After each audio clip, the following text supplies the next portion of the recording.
Teddy Minahasa, Jenderal Bintang 2 dengan karir gemilang. Tadinya, ia lantas jatuh ke jurang nestapa akibat bermain dengan narkoba, membawa serta kolega dan anak buahnya. Dianggap masih punya relasi kuasa, sang jenderal disebut gunakan beragam cara untuk berkelit. Seberapa kuat pengaruh sang jenderal? Saya, Niluh Puspa, mencari jawabnya.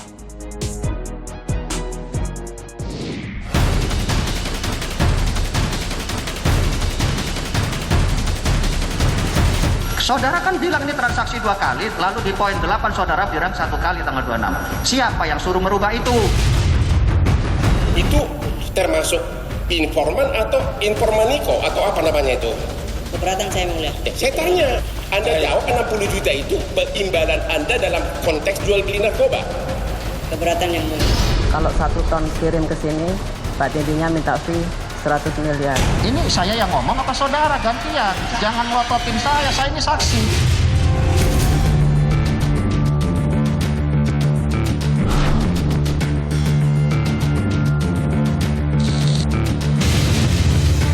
Saya Teddy Minahasa, Pak, yang ada masalah dengan Dodi. Maksudnya? Maksudnya biar Dodi biar satu kubu sama saya, Pak, semua biaya saya handle. Ya, Bapak percayakan saya. Kemudian ketika rekaman itu dibawa dalam persidangan oleh Anda, apa yang ingin Anda sampaikan ke publik ataupun ke majelis hakim? Saya ingin menyampaikan bahwa dia tuh intervensi sampai dengan orang tuanya. Padahal saya tidak kenal dengan dia. Bahkan setelah telepon itu masih ada telepon-telepon yang lain, Pak? Sepengetahuan Anda, Ibu itu apa sih? Bekerjanya seperti apa sih? Setahu saya dia tuh sebagai informan ya, untuk yang polisi. Teddy Minahasa biasa ke rumah ya? Ya. Sosok Teddy ini di mata Anda tuh seperti apa sih? Menakutkan sih buat saya. Kenapa? Emosional. Emosional. Anda pernah dimarahi? Iya. Apa yang terjadi waktu itu? Dodi lalu Linda membantah, tetapi keterangan mereka itu tidak berkualitas sebagai alat bukti yang mana yang tidak berkualitas, Pak Peter? Irjen Pol Teddy Minahasa, mantan Kapolda Sumatera Barat yang kedapatan menyalahgunakan kewenangannya dengan mengendalikan peredaran narkoba jenis sabu, pekan ini bersiap menghadapi sidang tuntutan. Meski demikian, Teddy bersikukuh bahwa dirinya tidak terlibat dalam peredaran narkoba. Begitu pula yang dikatakan oleh Linda Pujastuti alias Anita, wanita yang juga ikut terciduk dalam pusaran kasus peredaran narkoba Teddy Minahasa. Sosok Linda begitu mencuri perhatian. Linda tak hanya disebut sebagai seorang cepu alias informan. Linda juga mengaku pernah membawa Teddy ke pabrik pembuatan narkoba di Taiwan. Teddy disebut melakukan deal-dealan sebesar 100 miliar dengan bandar pabrik sabu tersebut meskipun kemudian batal. Nama Linda semakin hangat diperbincangkan setelah ia mengumbar kisah asmaranya bersama Teddy Minahasa di hadapan majelis hakim. Hubungannya dengan Teddy Minahasa yang ia sebut My General bukan hanya sekadar hubungan kerja, tapi juga ada hubungan yang spesial. Saya itu istri sirinya, Pak Teddy Minahasa. Biarpun beliau tidak mengakui. Terima kasih yang mulia. Namun, bak cinta bertepuk sebelah tangan, Teddy Minahasa membantah hubungan spesial tersebut. Tidak ada, kalau martabak ada spesial. Ini konspirasi. Baik. Kalau saudari Linda mengaku istri saya, ini pertanyaannya bisa panjang. Simpelnya adalah, kok suaminya diseret dalam kasus ini? Tak hanya drama percintaan yang mengiringi perjalanan kasus Teddy Minahasa, debat panas juga acap kali terjadi di ruang sidang. Baik Teddy maupun kuasa hukumnya sering kali ditegur oleh majelis hakim karena dianggap tak mampu menjaga tensi selama persidangan. Saya mohon maaf, tapi memang saya nggak tahan kalau kelakuan jaksa kayak gini. Baik, sebentar. Ya kalau nggak tahan keluar majelis. Sebentar. Ya, silakan tertulis catat. Anda jawab 60 juta itu imbalan Anda dalam konteks jual beli narkoba? Keberatan yang mulia. Baik, saya ulangi. Makanya pelan-pelan suaranya. Dia udah takut itu. Ini saya yang ngomong apa saudara gantian? Jangan melototin saya ini saksi. Baik, saya ingatkan saksi, tenang menjawabnya. Ya, jangan seperti itu urusan saya. Sementara itu, soal adanya skenario yang dibuat oleh Teddy Minahasa juga terkuak dalam persidangan. Kalau ikut jadi satu sama saya, nanti saya bisa meringankan Dodi meringankan saya, Dodi juga meringankan dirinya sendiri, kita buang badannya semuanya ke Arif, gitu loh, Nek. Buang badan tuh maksudnya ya, ini barang semua punya si Arif, gitu. Tak hanya ajakan untuk berpihak pada Teddy Minahasa lewat pembicaraan jarak jauh dari balik jeruji besi, juga terkuak rencana jahat Teddy untuk terdakwa lain Syamsul Ma'arif. Seperti apa sebenarnya sepak terjang Teddy Minahasa dalam kasus peredaran narkoba yang ramai diperbincangkan? Mengapa sosoknya begitu ditakuti? Seberapa powerful seorang Teddy Minahasa? Dan juga siapa sebenarnya di sini menjadi korban? Teddy atau Linda? Ikuti saya, saudara. Menjatuhkan pidana terhadap terdakwa Linda Pujiastuti alias Anita, oleh karena itu dengan pidana penjara selama 18 tahun dan denda sebesar 2 miliar rupiah. Menjatuhkan pidana terhadap terdakwa Dodi Prawira Negara selama 20 tahun dan denda sebesar 2 miliar rupiah. Subsidiar 6 bulan penjara.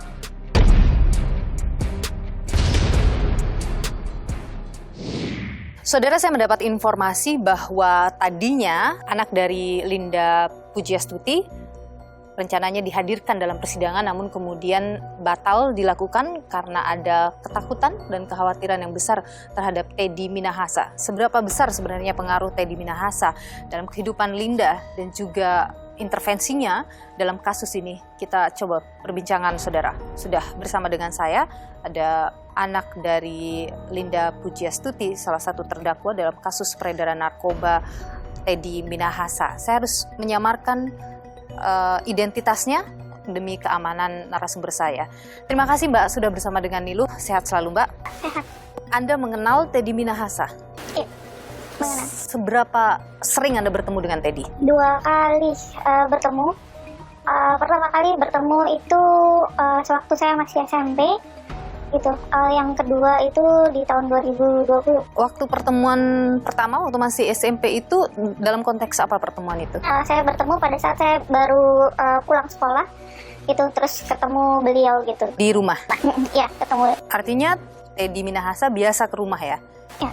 Dan sosok Teddy ini di mata Anda tuh seperti apa sih? Menakutkan sih buat saya. Kenapa?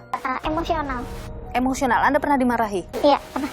Apa yang terjadi waktu itu? Yang siang ya, ditelepon oleh mama saya gitu. Ini pertemuan yang kedua 2020 ya? Ya, pertemuan kedua siang untuk saya segera pulang ke rumah cepat-cepat gitu. Saya tanya kenapa itu Pak Teddy di rumah mau ketemu gitu. Terus begitu saya pulang cepat-cepat sampai di rumah, beliau tiba-tiba langsung marah ke saya gitu ya, tunjuk-tunjuk saya, terus melotot juga gitu. Kemarahan apa waktu itu yang disampaikan? Saya juga nggak tahu. Apa yang ucapan yang keluar dari Teddy Minahasa waktu itu ke Anda? Saya sakit hati dengan mama kamu, dia bilang gitu. Anda melihat sebelumnya misalnya ada pertengkaran? Enggak. Setelah merasa dibohongin habis-habisan, saya paksa ambil handphone yang bersangkutan, saya pertontonkan di depan anaknya, saya ke rumahnya. Kebohongan orang tuamu. Saya tidak marah, tapi yang bersangkutan minta maaf, saya anggap selesai. Sejak saat itu tidak ada komunikasi lagi. Selain 2 pertemuan itu, apakah Teddy memang sering juga ke rumah? Enggak ada, cuma 2 pertemuan itu yang ke rumah. Tapi ibu memang sering pergi ya dari rumah lama gitu, dalam waktu lama? Iya. Oke. Dan itu biasanya selalu bersama Teddy atau bagaimana? Kalau yang kemarin-kemarin iya, tapi selain itu enggak. Ibu pernah bercerita soal seperti apa hubungannya Teddy dengan ibu? Saya nggak tahu, saya pernah diceritakan. Jadi nggak tahu juga apa yang terjadi antara Teddy dan juga ibu Anda? Tidak. Oke, ketika di persidangan kemudian Linda, ibu Anda ini mengungkap banyak hal yang mengejutkan publik, itu mengejutkan Anda juga? Iya, betul. Apa yang terpikir dari Anda ketika mendengar yang muncul dari ibu? Kaget pasti, karena biasanya mama itu selalu cerita apapun saya gitu ya. Tapi ini dia nggak pernah cerita gitu. Biasanya ibu cerita soal apa saja ke Anda? Dia kerjanya seperti apa gitu ya, ngapain gitu. Seperti itu sih. Tapi soal hubungan dengan Pak Teddy itu dia nggak cerita sama sekali. Sepengetahuan Anda, Ibu itu apa sih bekerjanya? Setahu saya dia tuh sebagai informan ya untuk yang polisi seperti itu. Sempat menyebut tidak Ibu, misalnya Ibu juga bekerja untuk Pak Teddy begitu? Nggak menyebutkan. Saya mendapatkan informasi juga bahwa Anda ketika mau jadi saksi di persidangan tapi kemudian membatalkan itu, tidak jadi karena ada ketakutan. Ada intervensi yang Anda dapatkan?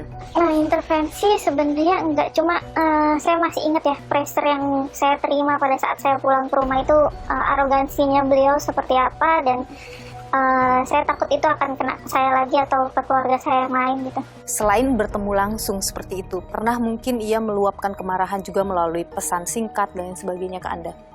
Pesan singkat ada gitu ya, cuma lebih ke telepon waktu itu, marah-marah juga. Sebelum pertemuan itu atau setelah? Setelah pertemuan itu. Apa yang disampaikan? Cuma bilang saya sakit hati dengan orang tua kamu, seperti itu aja. Tidak ada lagi kata-kata lain yang disampaikan? Enggak.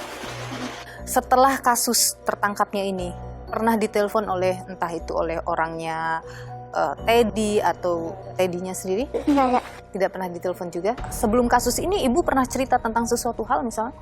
Dia cerita soal penangkapan yang dia lakukan gitu ya. Karena kan dia pernah nggak pulang selama 1 bulan gitu ya. Karena kan selalu kan dia pasti, namanya orang tua kan ngecek ke anaknya. Itu pada saat telepon itu dia tanya kenapa belum pulang gitu. Dia bilang masih bantu lidik katanya gitu. Nah itu yang selalu diceritakan sama mama saya. Sepengetahuan Anda, sejak kapan Ibu membantu polisi sebagai informan?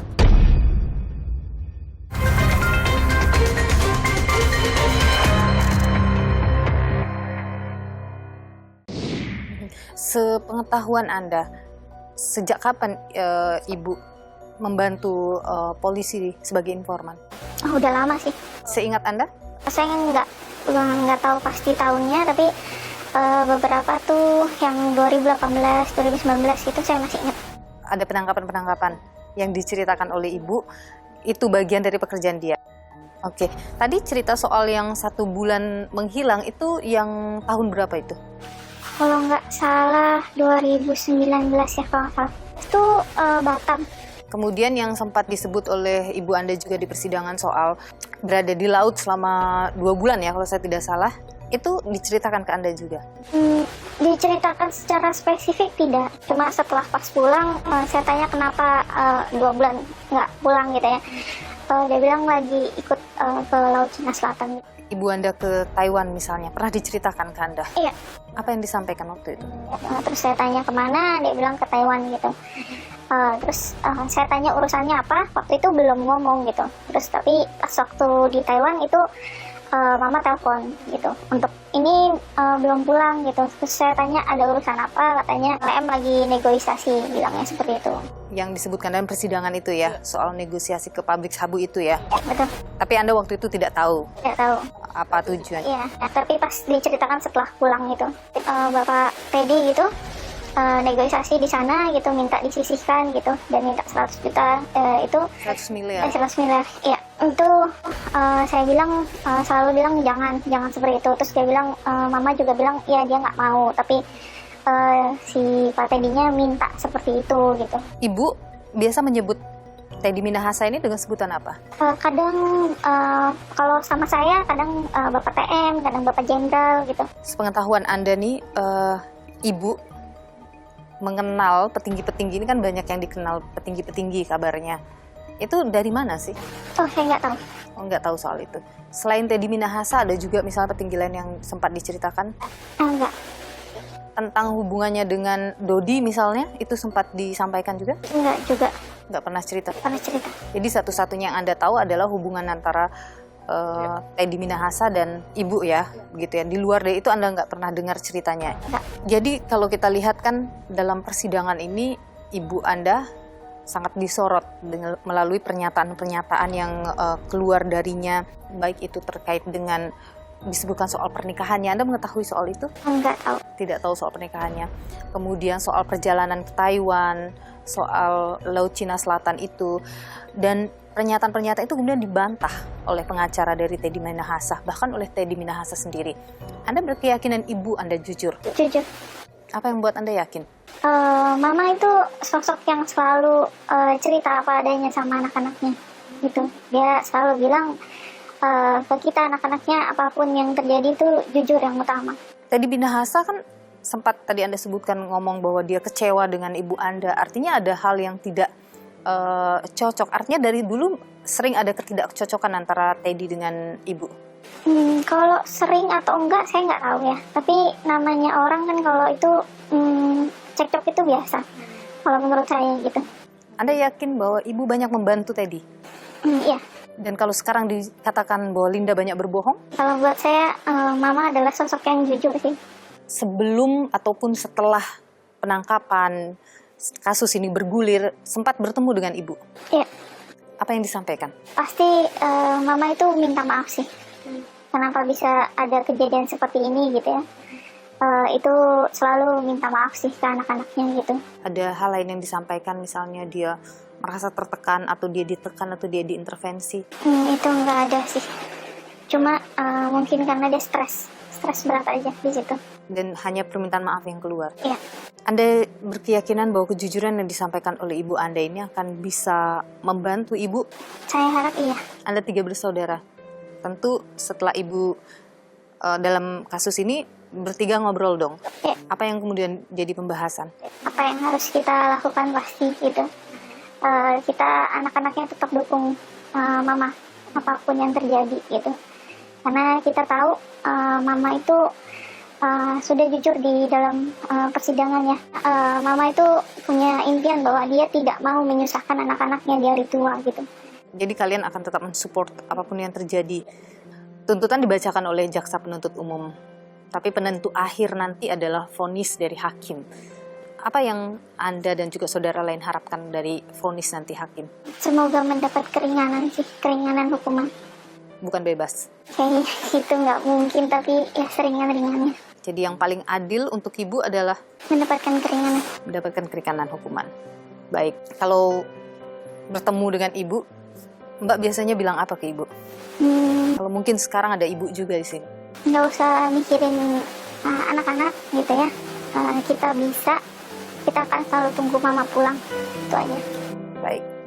Terima kasih banyak ya Mbak. Sudah bersedia berbagi cerita, berbagi informasi di Niluh.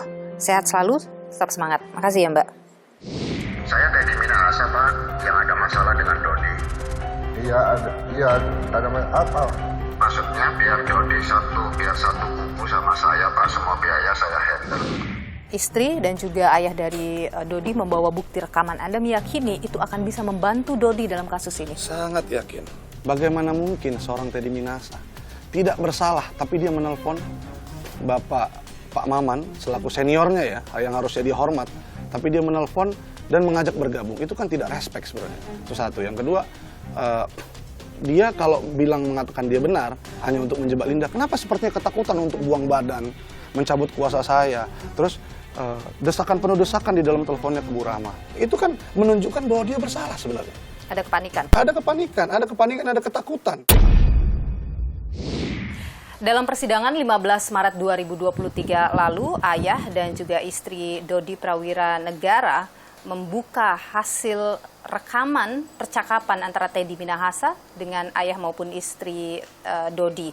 Dalam percakapan itu ada tawaran yang diberikan oleh Teddy Minahasa untuk berada dalam satu pihak yang sama. Dan pertanyaannya saudara, mengapa rekaman itu dibawa dalam persidangan? Apa yang ingin disampaikan oleh pihak Dodi Prawira Negara? Kita coba tanyakan pada ayahanda dari Dodi Prawira Negara, Irjen Purnawirawan Maman Supratman. Pak Maman, terima kasih sudah bersama Niluh. Sehat selalu Pak Maman. Jadi Pak Maman, waktu persidangan itu Anda membuka rekaman percakapan itu, Anda kemudian dalam rekaman itu menyebutkan, bahkan menyampaikan ya kepada Rahma untuk kasih tahu Dodi jangan ikut dengan Teddy. Ya. Bongkar semuanya, sampaikan dengan jujur. Kenapa Anda bisa berkata seperti itu? Apa yang Anda curigai? Saya punya perasaan kalau dia gabung ke sana, dia akan dikendalikan sama dia. Kendali yang seperti apa yang kira-kira dalam bayangan Bapak yang mungkin akan dialami Dodi? Ya mungkin dia akan cari selamat. Teddy hanya akan menyelamatkan dirinya sendiri. Ya, kalau dan menurut justru saya tidak akan membantu Dodi. Kalau saya begitu, karena tawaran itu kan. insting seorang ayah di sini ya Pak ya? Iya, dan saya juga, adalah 30 tahun di Polri. Polisi, iya. Karena saya yakin kalau seandainya anak saya itu punya niat begitu dari awal dia mau menyisihkan itu. Oke, jadi dari awal tidak perlu sampai seperti ini gitu ya Pak ya? Kan ini nggak punya niat dia. Karena perintah saja, Anda meyakini bahwa itu memang perintah memang Teddy? Iya, di dalam chatnya Dodi juga begitu kan. Dan dia pernah menolak beberapa kali. Anda yakin bahwa Dodi di sini adalah korban? Saya yakin anak saya korban, di bawah tekanan. Karena dia bawahan. Dan seorang jenderal bintang 2 itu langsung anak saya di bawahnya. Jadi apa yang terjadi adalah perintah atasan? Perintah, iya.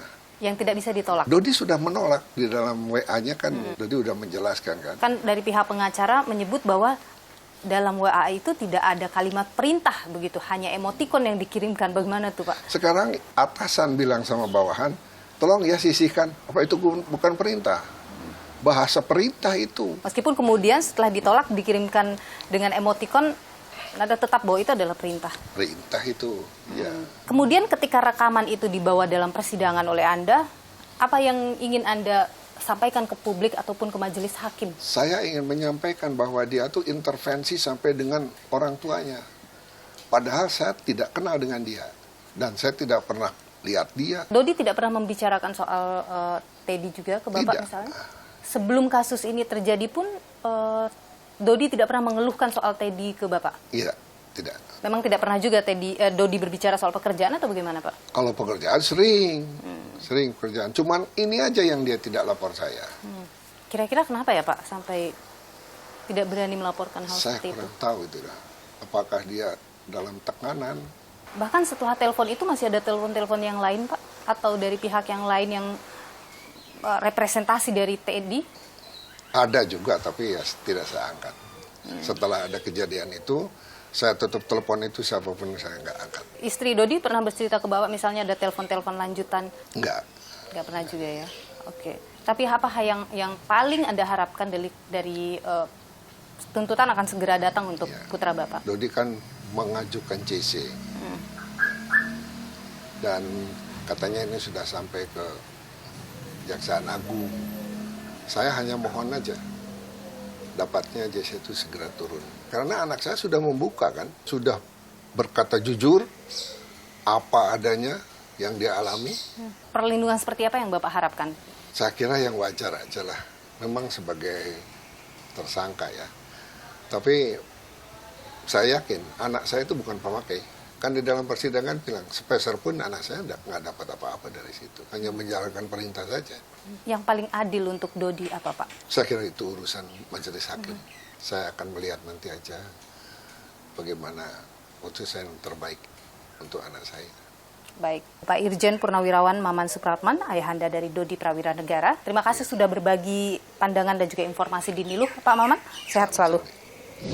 Apa bukti yang Anda punya bahwa Teddy tidak terlibat di sini? Bahwa narasi yang ada di dalam WA itu maksudnya apa? Itu Teddy sudah menjelaskan. Tetapi keterangan mereka itu tidak berkualitas sebagai alat bukti yang sah. Yang mana yang tidak berkualitas?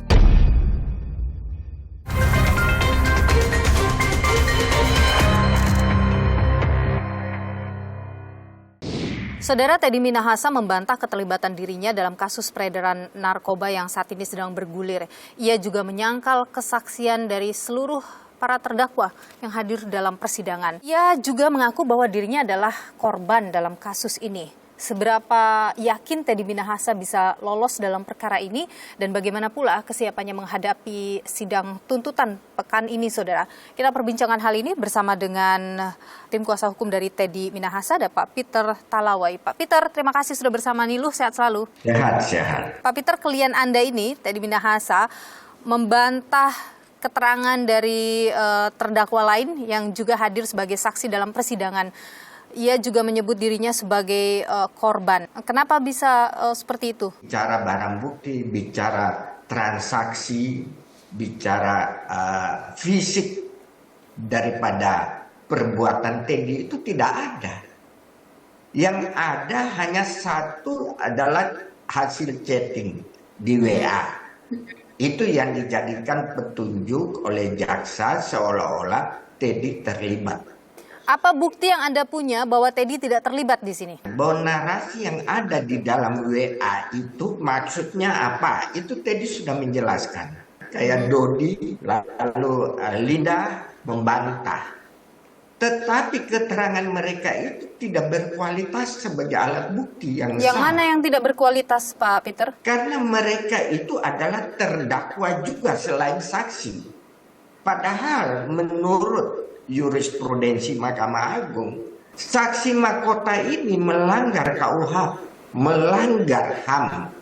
Karena masing-masing berusaha untuk menjatuhkan yang lain. Masing-masing berusaha untuk mempengaruhi hakim maupun jaksa untuk merugikan terdakwa yang lain. Jadi dalam kasus ini terdakwa yang lain berusaha untuk menyingkirkan atau menghancurkan klien Anda, Teddy Minahasa. Semua yang dihadirkan dalam persidangan seperti bukti chat terkait dengan penggantian Sabu menjadi Tawas itu tidak benar, begitu? Itu sudah dijelaskan oleh Pak Teddy bahwa yang disebut dan ganti Sabu dengan Tawas itu kan harus dibaca dalam konteks. Konteks itu kan ada emoji.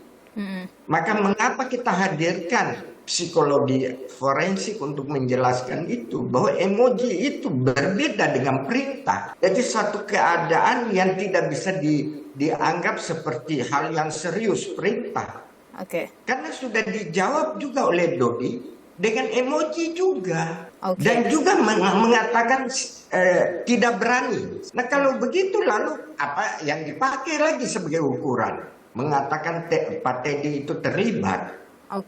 Kemudian kesaksian dari Linda bagaimana, Pak? Ini membuka begitu banyak peran Teddy Minahasa yang berupaya untuk mengendalikan peredaran narkoba di sana. Linda itu sangat beralasan mengemukakan hal-hal untuk merusak nama baik Pak Teddy. Karena dia tahu bahwa Pak Teddy ini mau menjebak dia. Pak Teddy mengakui itu memang dia mau ditangkap. Secara pribadi Pak Teddy sudah dibohongin berkali-kali. Kedua, dia ini menjadi sumber masalah di tengah-tengah peredaran narkoba. Ini orang yang paling bertanggung jawab terhadap bandar-bandar yang beredar di Indonesia. Jadi Anda mau mengatakan bahwa semua yang disampaikan oleh Linda dalam persidangan itu bohong semua? Harus dianggap bohong. Dia boleh mengatakan apa aja untuk merusak, untuk meringankan dirinya, itu pasti. Jadi bukti-bukti yang ditampilkan oleh Linda dalam persidangan itu semuanya tidak benar? Ya. Termasuk soal misalnya Linda dengan Teddy pergi ke Taiwan bertemu dengan Bandar Sabu, pabrik Sabu. Itu kan dia membuat alibi, dia tidak pernah bisa membuktikan, dia cuma hanya ngomong. Pertemuan itu tidak ada, keberangkatan ke Taiwan tidak ada? Pertemuan itu ada, bukan dalam rangka yang seperti dia ceritakan. Bukan dalam rangka deal-dealan soal mengamankan Sabu masuk ke Indonesia? Ya. Bagaimana dengan begini, bukti telepon yang kemudian dibuka di persidangan oleh keluarga Dodi Prawira Negara, Pak Peter? Pak Teddy itu merasa dia di framing. Jadi ada fabrikasi dari bukti-bukti, lalu kemudian di framing. Dia mengajak Dodi untuk bersama, untuk menegakkan keadilan. Mengajak untuk satu kubu dengan Teddy Minahasa, kemudian mengajak untuk melemparkan semua masalah, buang badan istilahnya begitu ke Samsul Ma'arif. Ini apa maknanya gitu? Apa sebenarnya yang dilakukan oleh Teddy dengan melakukan itu? Teddy sangat kaget bahwa ini kok yang sudah dia perintahkan musnahkan dan sebagainya, tarik, kok barang itu masih beredar, dijual dan ditangkap. Berarti ada orang yang pasti membuat skenario lain yang merugikan mereka, Teddy maupun Dodi. Makanya Teddy mengingatkan, itu Samsul Ma'arif itu orang yang berpuluh tahun di dekat kamu. Ini orang yang bisa menghancurkan kamu. Jadi ajakan itu untuk menyelamatkan siapa sebenarnya? Ya, untuk menegakkan keadilan, bukan menyelamatkan. Karena Pak Teddy itu merasa ada framing terhadap dirinya. Memangnya siapa sih yang berusaha untuk menjatuhkan Teddy? Kita tidak bisa menuduh siapa. Tapi dari proses penyidikan terhadap dia sudah unfair. Sudah tidak mengikuti prosedural yang benar. Misalnya seseorang jadi tersangka kan harus ada 2 alat bukti yang sah. Oke. Ini belum ada. Lalu kenapa dia harus diumumkan sebagai pemakai narkoba? Jadi ada koleganya yang berusaha menjatuhkan Teddy begitu di kasus ini? Ya, kita asumsinya begitu. Tetapi fakta ini ada. Dan orang itu memanfaatkan para tersangka-tersangka ini untuk ya, kemudian... dikhawatirkan. Tetapi kalau saya melihat, para tersangka ini semua ditunjuk oleh satu lawyer aja. Dan Anda merasa tim kuasa hukum sudah bekerja dengan cukup baik untuk kemudian meyakinkan hakim bahwa Teddy Minahasa tidak terlibat? Pertama kita bicara dulu tentang keadilan prosedural. Kalau itu dilanggar, ya orang itu harus dibebaskan kok. Dilepaskan dari tuntutan hukum.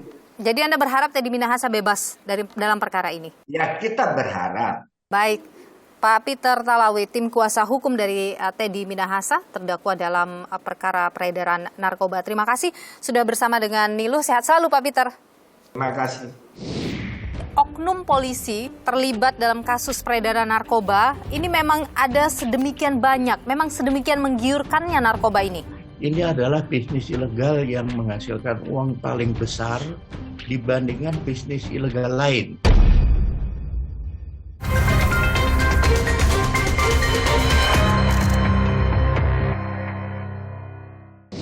Kalau 1 ton kirim ke sini, Pak Teddy-nya minta fee 100 miliar.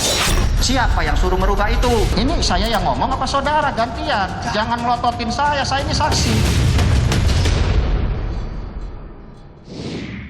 Siapa bermain jelaga, niscaya tangan akan menjadi kotor. Ini mungkin adalah pepatah yang tepat untuk menggambarkan situasi yang terjadi saat ini dalam kasus Teddy Minahasa. Bermain-main dengan narkoba yang kemudian membuat dirinya terjerumus dalam perkara ini. Dan saudara, kasus Teddy sebenarnya mungkin bukan hanya satu-satunya polisi terlibat dalam kasus narkoba. Benarkah ada sedemikian banyak polisi yang kemudian terjerumus dalam peredaran narkotika? Kita coba tanyakan hal ini bersama dengan kami sudah hadir Ketua Harian Kompolnas, Beni Mamoto. Pak Beni, terima kasih sudah bersama Niluh, sehat selalu. Terima kasih. Pak Beni, kalau menurut Anda, soal oknum polisi terlibat dalam kasus peredaran narkoba, ini memang ada sedemikian banyak, memang sedemikian menggiurkannya narkoba ini? Bisnis ilegal narkoba ini adalah bisnis ilegal yang menghasilkan uang paling besar dibandingkan bisnis ilegal lain. Narkoba di dunia itu angkanya paling tinggi. Nah, sindikat dalam rangka memuluskan operasinya memerlukan bantuan aparat, perlu backing oknum. Bahkan kalau ada oknum yang mau ikut membantu mengedarkan, lebih senang lagi. Skenario di kasus Teddy Minahasa ini dari atas sampai ke bawah, kemudian bahkan melibatkan pihak luar, itu bukan sekadar isapan jempol belaka, Pak Beni. Untuk kali ini sangat menarik, masalahnya adalah karena posisinya Teddy Minahasa, selevel Kapolda, bintang 2, kemudian sedang dipromosikan. Tetapi setelah mendengar pengakuan dari Linda di pengadilan, kondisinya menjadi sangat miris. Seandainya betul dia ke Taiwan, melihat pabrik itu dan melakukan deal-dealan. Ini sangat serius buat kami, karena saya ketika di BNN sebagai Deputi Pemberantasan, itu kerjanya memang memburu sindikat. Dan kami banyak kerjasama dengan pihak luar, dengan agensi di luar. Jadi tidak menggunakan informan kami. Kami menggunakan teknologi, kemudian bekerja sama dengan agensi di luar, apakah USDA, apakah dari AFP, kemudian berbagai agensi di luar negeri. Disitulah kita berkumpul seluruh negara di dunia ini bertukar informasi. Jadi seperti kasus Freddy Budiman itu kita dapat info dari luar. Dari agensi luar. Nah, jadi kalau menggunakan informan seperti Linda itu legal, Pak Beni? Menurut saya sangat riskan ya. Orang membantu dengan penuh risiko kan pasti ada motivasi. Ketika ujung-ujung uang dia bisa main dua kaki, dia bisa mempengaruhi aparat dan sebagainya. Jadi kalau menurut saya saatnya sekarang ini justru perlu ditinggalkan model-model informan seperti ini. Ketika kita melihat skenario di kasus Teddy Minahasa dari Jenderal Bintang 2 sampai dengan yang berada paling bawah ikut terlibat, artinya ada yang salah dengan prosedur itu atau bagaimana Pak Beni? Kalau kita lihat apa yang dilakukan Teddy seperti pengakuan Linda di pengadilan, kan kelihatan ingin untung segini, masukkan 2, dapat 1 dan sebagainya, itu kan angkanya cukup signifikan. Nah oleh sebab itu menurut kami memang perlu didalami kasus Teddy ini, pembuktian mengenai apakah betul ke Taiwan itu dengan mudah. Nanti dari imigrasi bisa menunjukkan pasportnya, dia keluar kapan, pulang kapan, dan bisa kerjasama dengan agensi di Taiwan untuk mengungkap jaringannya. Nah setelah itu bisa dipastikan, ini bisa menjadi bahan masukan institusi Polri untuk pengawasan kepada jajarannya, khususnya yang bergerak menangani masalah narkoba. Polri harus mengecek apa yang disampaikan oleh Linda dalam persidangan, begitu ya, terkait keterlibatan Teddy ini? Betul. Satu, konteksnya adalah menuntaskan pengungkapan jaringan sindikat ini.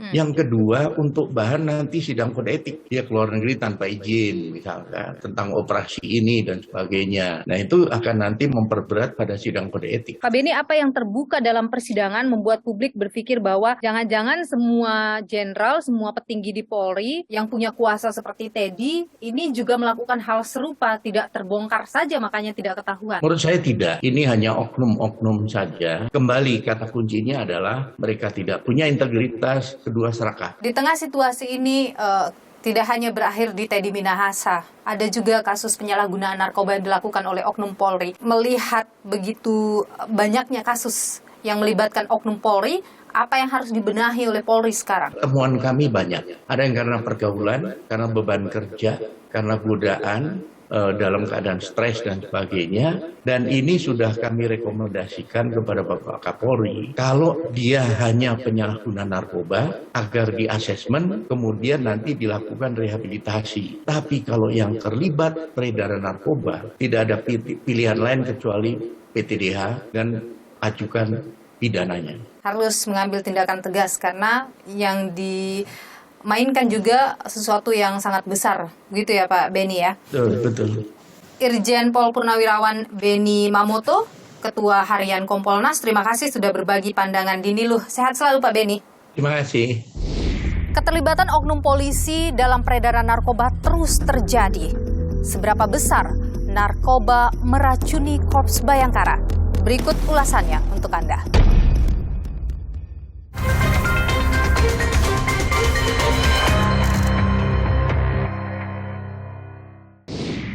Menjatuhkan pidana terhadap terdakwa Linda Pujiastuti alias Anita, oleh karena itu dengan pidana penjara selama 18 tahun dan denda sebesar 2 miliar rupiah. Menjatuhkan pidana terhadap terdakwa Dodi Prawiranegara selama 20 tahun dan denda sebesar 2 miliar rupiah. Subsidiar 6 bulan penjara. Sidang kasus peredaran narkoba Teddy Minahasa memasuki tahap tuntutan kepada para terdakwa. Selama persidangan yang panas dan penuh kejutan, jari para terdakwa kompak menunjuk ke arah Teddy Minahasa. Bekas Kapolda Sumatera Barat ini ditetapkan sebagai terdakwa bersama 6 orang lainnya, yakni rekan yang juga informan polisi Linda Pujiastuti alias Anita, bekas Kapolres Bukit Tinggi AKBP Dodi Prawiranegara, dan asisten pribadinya Samsul Ma'arif, bekas Kapolsek Kalibaru Kasranto, bekas Reserse Kriminal Polsek Muara Baru Yanto Situmorang, dan warga sipil Muhammad Nasir yang menjual narkoba dari Yanto. Teddy membantah setiap tudingan dari mantan rekan dan anak buahnya. Beberapa bukti chat yang coba dihadirkan kubu Dodi dan Linda bahkan disebut tidak sah. Gini, saya sempat dengar juga itu di beberapa media, foto itu dijadikan bukti itu tidak sah katanya. Foto. Nah, kita lihat bukti foto yang dipertunjukkan itu hanya ditunjukkan. Apa benar Bapak WA begini? Apa maksudnya? Hanya begitu. Dan di situ kan diakui benar.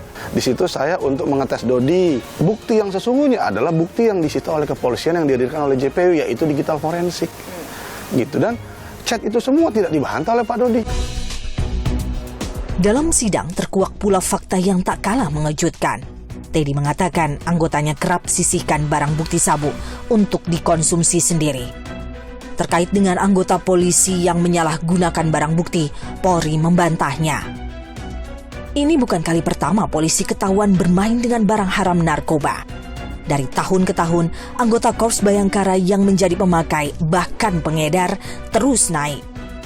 Dari 2018 hingga 2020, jumlah anggota kepolisian yang terjerat kasus narkoba mencapai hampir ribuan anggota.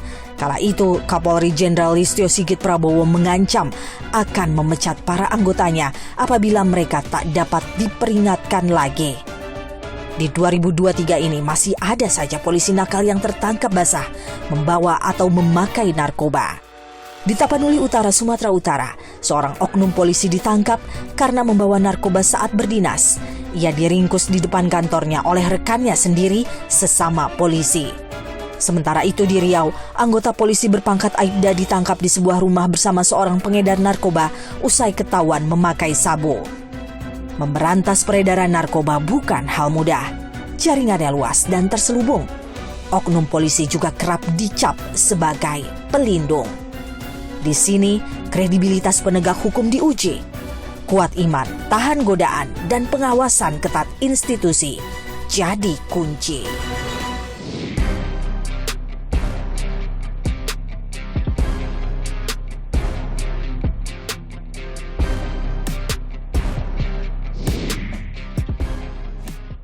Narkoba bisnis ilegal yang menggiurkan. Aparat yang seharusnya berantas malah disebut kerap jadi backingan. Integritas penegak hukum harus dijunjung tinggi agar tak diperalat sindikat. Hingga hilang kehormatan dan kepercayaan yang diraih dengan susah payah. Saya, Niluh Puspa, sampai jumpa.